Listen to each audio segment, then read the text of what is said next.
Hi guys, it's Paula and I hope you are doing well. This is going to be my 4-month update for Pan That Palette and Baby Pan That Palette. My Pan That Palette is part of the Pan as Old as Time collaborative Pan That Palette. That's with the Pantastic Ladies, and for that I chose some real oldies in my stash. But first, let's talk about my Baby Pan That Palette. My Baby Pan That Palette is a duo from Lancome that I have repressed into this pure Go Nude palette that was my Pan That palette from 2018.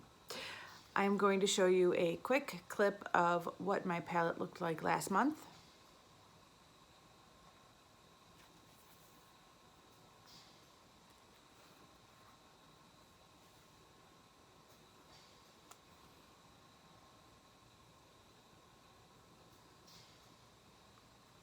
And this is what my palette looks like today.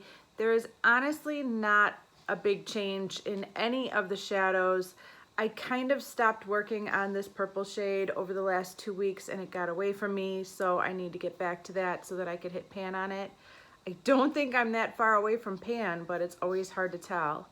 I haven't been using this in my brows. I'm still working on that Clairol Root Touch Up as a brow powder. It's lasting forever. I did use this blush as an eyeshadow one time over the last month. It was actually in the 3 spring looks using 3 fall palettes video. And it was so great to get like one little use out of it because I haven't touched it since the end of the year. And I would obviously love to finish that off at some point. So yeah, not a whole lot to talk about in this palette. I'm not working on this shadow, and this shadow at all right now. I hope to come back to them, but there's just too many other eyeshadows to work on right now. And at the start of this year, I really was ready for a break from all of those shadows. Now I feel like I could get back to finishing them, but I'm too deep into other eyeshadows. So that's what's going on with that. I haven't used this one at all in the last few months. These are the 2 shadows I'm actually trying to finish this year and I should be working on.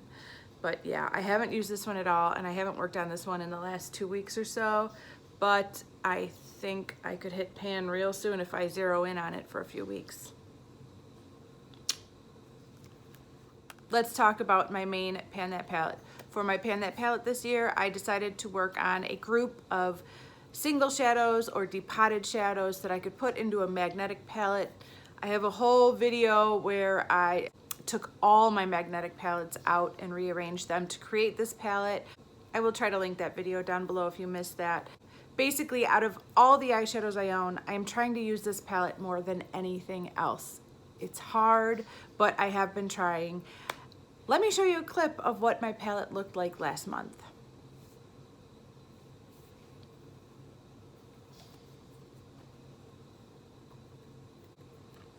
All right, guys, this is kind of exciting. This is what my palette looks like today.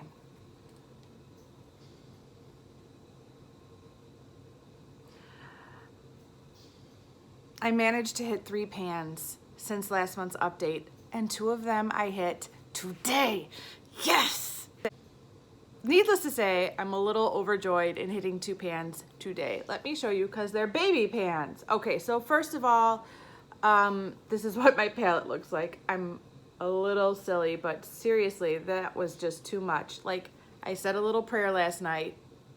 Now I lay me down to sleep. Please let me hit some pans before tomorrow's update. And I woke up this morning, started doing my makeup, and 2 pans. So anyways, about a week ago, not even, maybe 5 days ago, I hit pan on this shadow right here. It's not really a shadow, it's a powder that I used to set my under eye concealer. It's bright, obviously. It is a white and pink split pan kind of situation. So the only place I can really put it is my under eyes. And that's all I used, but I did hit the tiniest speck of pan about 5 days ago. I posted it on Instagram saying like, how much progress do you guys think I could make before my update on the 3rd? I'm actually filming on the 2nd. Today is May 2nd. But yeah, that's how far I got. I'm really happy with that. Then this morning, I hit pan right in the center of that blush. I may have gone a little bit ham on the blush when I realized I had hit pan to just get it noticeable. Like I wanted to expand the pan enough that it would show up on camera. So I put like an extra little amount on both cheeks. But yes, I hit pan right there in the center, and then I hit pan right here. What a good month. I'm so excited. Basically, I've been using this eyeshadow right here. After I apply my eyeshadow primer, I just place a little bit of that shadow right like on the inner part of my eyelid right there, just to kind of prevent creasing. That tends to be where I crease first and the fastest. And to just make sure that when I apply eyeshadows that part is really smooth and kind of seamless looking. So that's kind of how I've been using that shadow, basically to set my primer. I repressed this pink shade. I was really bummed to have to do that, but it was cracking everywhere and I really felt like to save as much product as I could, I needed to do that. It is really dusty now. I have to be careful. Basically, I will use it once, like for one day, and I will kick up enough powder that I can just use the powder on the second day. It's very powdery, but it's working just as great as it always has on my eyelids. I absolutely love that shade. It is a shadow that as long as I'm putting on makeup, I'm going to have in my collection, like this kind of dusty, mauvey, pinky shade. It is my absolute favorite color. I'm so glad I was able to put that in this palette when I created it and put these shadows together because it's just a beautiful shadow. Is there anything else I need to tell you about? Yes, let's talk about goals for next month. I've kind of been all over the place with this palette, and that's kind of why I chose this palette, is because it allows me to be all over the place. Like there is a ton of variety, but sometimes I think I'm gonna zero in on something and I don't necessarily do that. I really wanted to zero in on this shadow right here, this cranberry shade, because there's a pretty good dip there. And I did use it several times in the last month, but I did not make any noticeable progress. So that's one shadow I'm kind of looking at and focusing in on. Part of me would like to finish this off. Like this purple shade right here, there's still a ton of product in there, but it's not unrealistic that if I work hard on it for a few months that it won't be gone. And I use that with this eye look right here, right in my crease. So part of me wants to do a look that keeps working on this to finish that off. Then I was challenged, FTC MUA, you know you did it. FTC MUA challenged me to start working on this Mary Kay duo, particularly the blue part of the Mary Kay duo.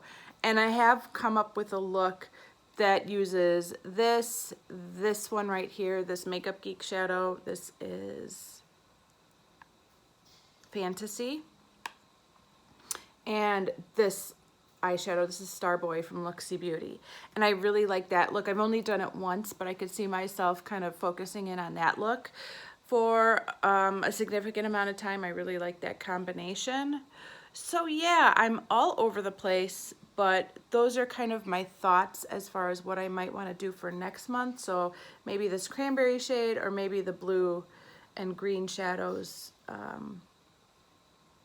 and focus in on them. I talked about this in my Graveyard Project Pan intro, but these two bronzers are going to be on hold for a few months because I put a bronzer in that project that I want to finish off, and it's going to take at least a few months to do that.